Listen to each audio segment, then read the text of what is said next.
are very important, and it's imperative to recognize the value held in words. And indeed, the words we use matter, the words we use hold meaning. And that's why I rise today to formally recognize the endemic nature of intimate partner violence in Ontario.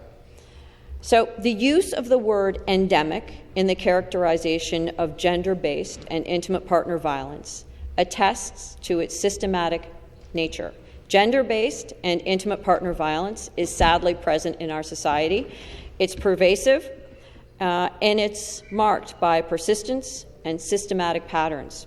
Indeed, intimate partner violence is widespread and does not exist in isolation. And by acknowledging intimate partner violence and gender-based violence as endemic, as an endemic issue, our government recognizes that the long-standing and pervasive nature of intimate partner violence requires a policy approach that is centered on management and reduction. And a part of the measures our government has been working on and investing in, and I would add making historical investments in, because as the member from Kitchener South Haspler reminded us in her remarks, a declaration does not solve gender-based violence, and action does. Plans do. And the issue, which involves the physical and psychological and sexual exploitation of women and girls, is one of the most persistent and systematic issues facing our society. And that's why we recognize it as an endemic issue and not as an emerging crisis. Because this issue is entrenched in societal structures, and quite simply, declarations do not create the architecture for reform. The framing as endemic aligns Ontario with the World Health Organization, leading scholars and members of the opposition who have all previously identified intimate partner violence as endemic. And with this motion, it is our sincere hope that all of us here, as Ontario's elected representatives, will speak with one voice and make it very clear that intimate partner violence requires actions and not a declaration. And that's the motion that I'm supporting. To demonstrate our commitment to addressing the endemic nature of gender-based and intimate partner violence, our government has formed a comprehensive policy approach centered on management and reduction. We continue to invest towards building long-term systems of prevention, stability, and cultural transformation. And we are building on funding of $1.4 billion and launched a call for proposals for community-based programs to prevent and address gender-based violence, backed by $100 million over the next 3 years. We secured $162 million from the federal government to support the implementation of a national action plan to end gender-based violence. And as the former parliamentary assistant to Children, Community and Social Services, I would like to share some of the province's recent investment in this area over the course of the last few years. So in Budget 2024, there was an additional $310 million over 3 years to address the increase in operational costs for community organizations, and that included funding of $5.5 million for gender-based violence. And in 2024, our government also provided an additional $13.5 million over 3 years to enhance initiatives that support women, children, and youth and others who are at increased risk of violence and exploitation. And this includes $6 million in investments over 3 years to support children at risk of exploitation, or CARE units, one in Kenora District with increased access to trauma-informed specialized supports for children and youth who have been involved in sex trafficking. Another $4.5 million over 3 years in additional funding for the Victim Quick Response Program to increase access to basic necessities for victims of human trafficking and gender-based violence, especially in the northern, rural, and remote communities. I'm going to talk about some of the remote communities and the work that we've done further on in my remarks. $2.5 million over 3 years in additional funding to increase outreach to children and youth with involvement in the child welfare system, and they link them with resources and educational supports, which is so important. $500,000 in 2024 to 2025 to increase training for the workers in the child welfare sector to help them respond to human trafficking and identify at-risk children and youth. These are all measures that are active. They're not declarations. They're movements towards a more successful Ontario, a more healthier Ontario, and a better situation for our most at risk, our children and our women in our community. And we've also invested $18.7 million in funding, the bulk of which will flow to approximately 400 gender-based violence service providers across the province to help them hire more staff, improve services, and increase their ability to provide services to women and children. In 2024, we invested an additional $2.1 million over 3 years to expand victim and sexual assault services in underserved communities. And additionally, in 2024, we invested $18.5 million over 3 years to enhance the Transitional Housing Support Program. And I'm going to talk a little bit about that later on. I'm giving you a lot of numbers and a lot of figures, but I'm going to get into some stories that are reality really soon. And that Transitional Housing Support Program helps victims of domestic violence and survivors of human trafficking find and maintain housing and help them transition into independence, which is so important. I would like to take an opportunity to talk about some of the work that I've recently witnessed as the Parliamentary Assistant to Housing, because I truly appreciate the opportunity to connect the dots between the two ministries that I hold so dear to me. In September, I visited St. Thomas and went to a place called Project Tiny Hope. And Project Tiny Hope is a combined effort between the provincial, federal government, and the YMCA that gets our most vulnerable individuals, including those escaping gender-based violence, a second chance. 40 tiny homes, a mix of 1, 2, and 3 bedrooms with supportive services for the residents.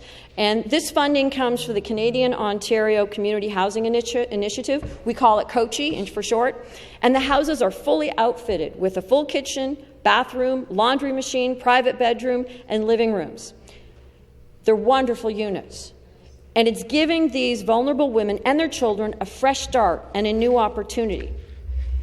In August of 2024, going back to the work that we've done historically, in August of 2024, we announced an investment of up to $26.7 million over 3 years through the Women's Economic Security Program, known as WESP, to support 25 programs across Ontario that provide training opportunities for women. And this is so important. They need that hand up. They need that job. They need that step. They need that confidence.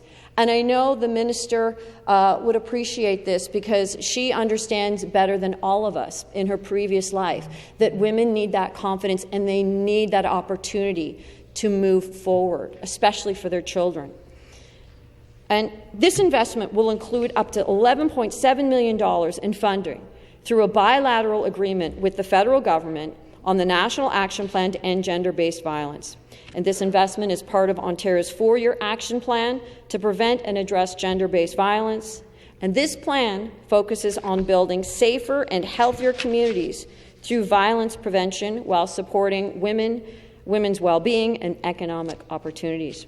And since its inception in 2018, 5,700 women benefited from WESP, with 2,700 women pursuing further education or training or starting an apprenticeship, a business, or a job. This is incredible work, and I want to thank the women. The minister for women, because she truly understands that space. She comes from that environment because of her work in social work, and she gets it. And for that, I'm very grateful.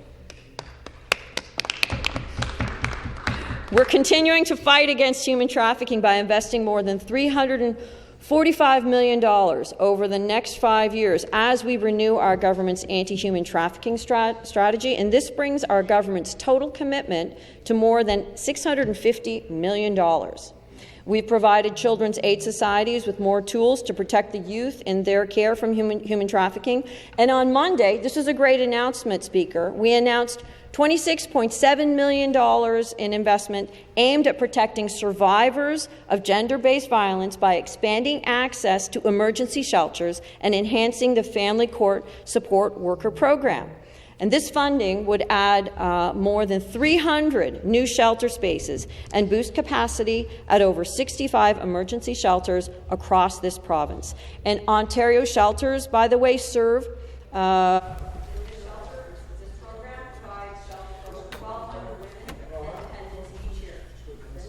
Pause one to Standing Order 50C. I am now required to interrupt the proceedings and announce that there have been 6.5 hours to debate on the motion. This debate will therefore be deemed adjourned unless the Government House Leader directs the debate to continue. Please continue the debate, Madam Speaker. I recognize the member from Thornhill. Please continue the debate. Thank you, Madam Speaker. So getting back to this, these shelter spaces will serve over 12,000 women and dependents each year. And this funding will help increase accessibility to emergency shelters across the province and help victims navigate the family court system. And these supports are integral to supporting a woman's transition out of violent or unsafe environments and helping her rebuild a stable and independent life free from abuse.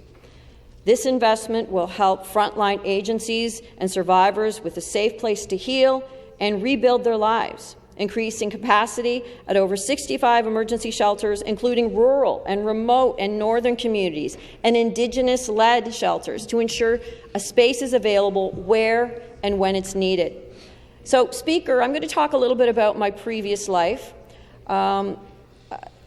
Not too many years ago, I was exposed to so many instances that circled around the issue of intimate partner violence. Years ago, I worked under the Child Protection Act and directly dealt with numerous files that circled around the placement of children under the Child Protection Act and the realm of family law.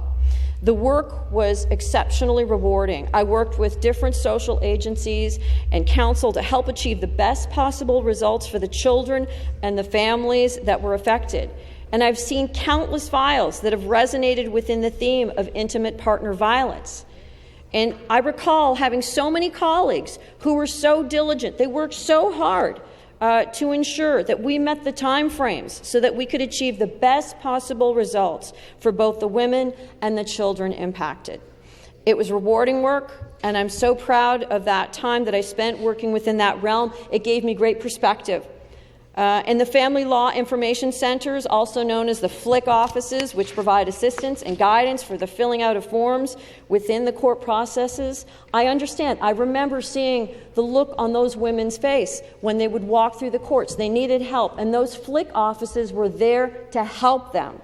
And the family case support, the court support workers through victim services throughout the province, they provide essential guidance and assistance. And this is such important work, and it provides planning and safety. And these people, they're angels. They accompany the sometimes very scared and shaken women to their appointments.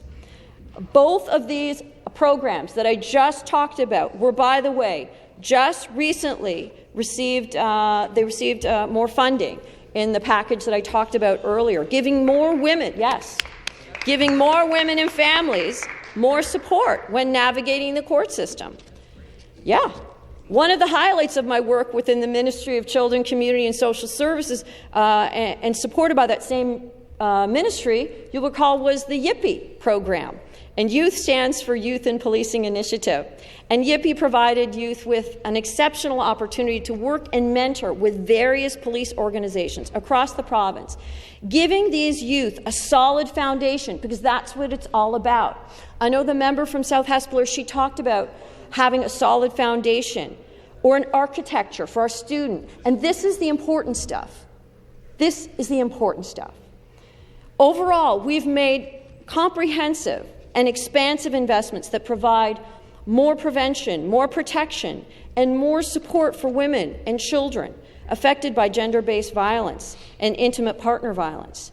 But while we have made investments and policy changes, we also recognize that there is critical work that still needs to be done. We need to keep working on what we've created and continue down that road, because intimate partner violence is not confined to the past. It continues today, and that's why it's endemic, and sometimes visible and brutal, and sometimes hidden behind closed doors. Madam Speaker, while progress has been made, we know that this is far from over, because everyone deserves to live free from fear, to be able to make choices about their life, their home, and their future without the shadow of violence. And yet so many still face danger in places that should be safe, in their homes and in their communities. And I've talked about some of our government's investments that support women's economic security and expand access to shelters, crisis lines, and other supports that were part of some of the packages that I discussed. And these investments truly matter.